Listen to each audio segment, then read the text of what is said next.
నమస్తే, welcome to Alka news. ఎట్టకేలకు TDP, Janasena, BJP కూటమి మేనిఫెస్టోను విడుదల చేసింది. ఇప్పటికే సూపర్ 6 పథకాలతో ప్రజల్లోకి వెళుతున్న ఎన్డీఏ కూటమి మరికొన్ని కీలకమైన హామీలతో మేనిఫెస్టో 2024ను రూపొందించారు. ప్రధానంగా ఈ మేనిఫెస్టోలో పింఛన్లు, మహిళలకు పథకాలపై ఫోకస్ పెట్టారు.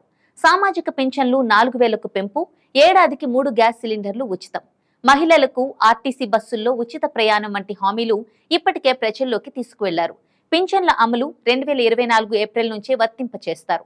వీటితో పాటుగా మెగా డిఎస్సిపై మొదటి సంతకం, వికలాంగులకు పింఛను 6000కు పెంపు, బీసీలకు 50 ఏళ్లకే పింఛను, ఆడబిడ్డ నిధి కింద 18 ఏళ్లు నిండిన ప్రతి మహిళకు నెలకు 1500 రూపాయలు చొప్పున, ఏడాదికి 18,000, యువతకు ఏటా 4 లక్షల చొప్పున, 5 ఏళ్లలో 20 లక్షల ఉద్యోగాలు, ఉద్యోగ యువతకు నెలకు 3000 చొప్పున భృతి, తల్లికి వందనం కింద చదువుకుంటున్న పిల్లలకు ఒక్కొక్కరికి ఏడాదికి 15,000 చొప్పున ఆర్థిక సహాయం, రైతులకు ఏడాదికి 20,000 చొప్పున పెట్టుబడి సహాయం, వాలంటీర్ల గౌరవ వేతనం 10,000కు పెంపు వంటి హామీలు ఉన్నాయి.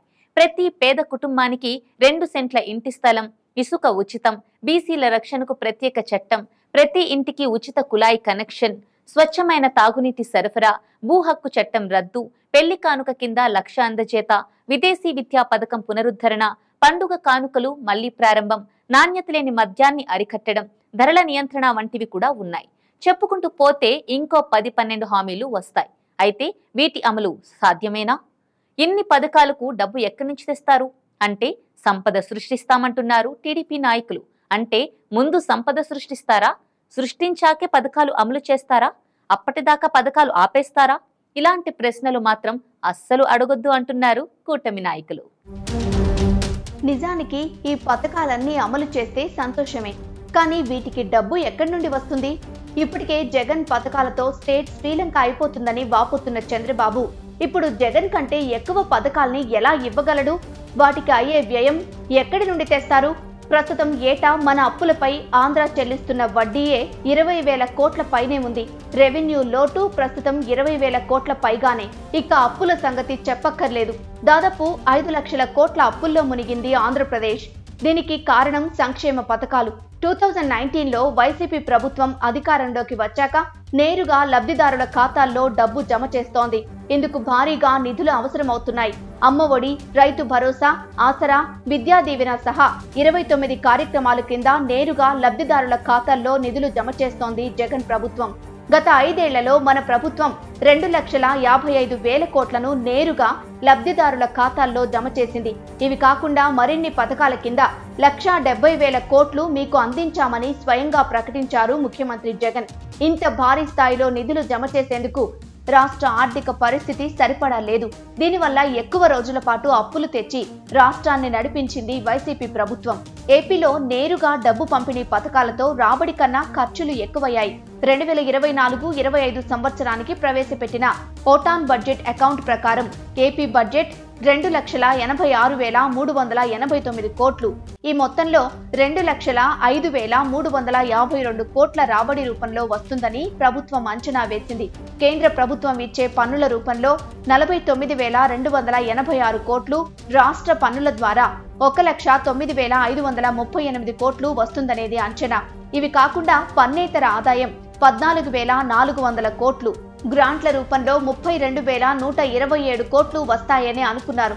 వీటితో పాటు బహిరంగ మార్కెట్ నుంచి 71,000 కోట్లు, కేంద్రం నుంచి 61,642 కోట్లు, వేర్వేరు వనరుల నుంచి 25,000 కోట్లు అప్పు చేయాలని బడ్జెట్లో ప్రభుత్వం ప్రతిపాదించింది. ఈ అప్పులు రాబడి అంతా అంచనా మాత్రమే. రియాలిటీలోకి వచ్చేసరికి రాబడి ఆ స్థాయిలో ఉండదు. అందుకే అప్పులు పెరిగిపోతుంటాయి. త్వరలో అభివృద్ధిపై దృష్టి పెట్టి సంక్షేమ పథకాలకు కోత పెట్టాలని వైసీపీ భావిస్తుంటే ఇప్పుడు చంద్రబాబు చెప్తున్న పథకాల అమలు అసాధ్యం అని పై లెక్కలు చూస్తే ఎవరికైనా అర్థమవుతుంది.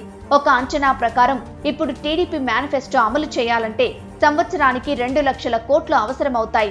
అంటే దాదాపు మన బడ్జెట్లో 80% అన్నమాట.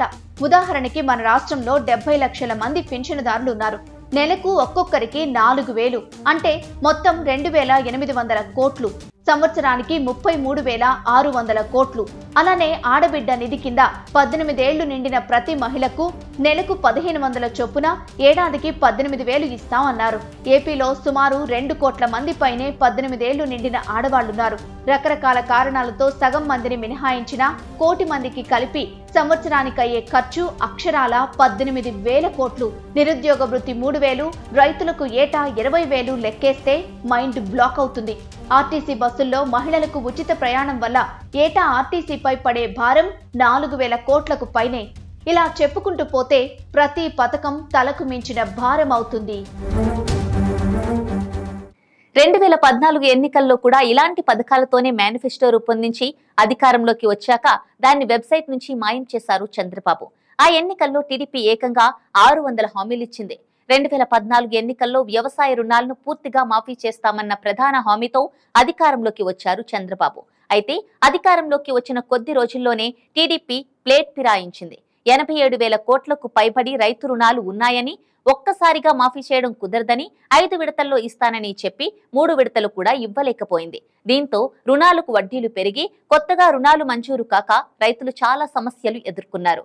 ఇక డ్వాక్రా, చేనేత రుణాల మాఫీ విషయంలోనూ మాట తప్పారు. రుణాలు మాఫీ చేయకపోవడంతో వడ్డీలు పెరిగిపోయి బ్యాంకుల నుంచి మహిళలు నోటీసులు అందుకొని తీవ్ర ఇబ్బందులు పడ్డారు. అప్పట్లో టీడీపీ ఇచ్చిన ప్రధాన హామీల్లో ఇంకొకటి బెల్ట్ షాపులు రద్దు చేస్తామని వాగ్దానం. మేనిఫెస్టోలో చెప్పిన విధంగా బెల్ట్ షాపులు రద్దు చేయకపోగా ప్రతి గల్లీకి వాటిని విస్తరించారనే విమర్శలు ఉన్నాయి.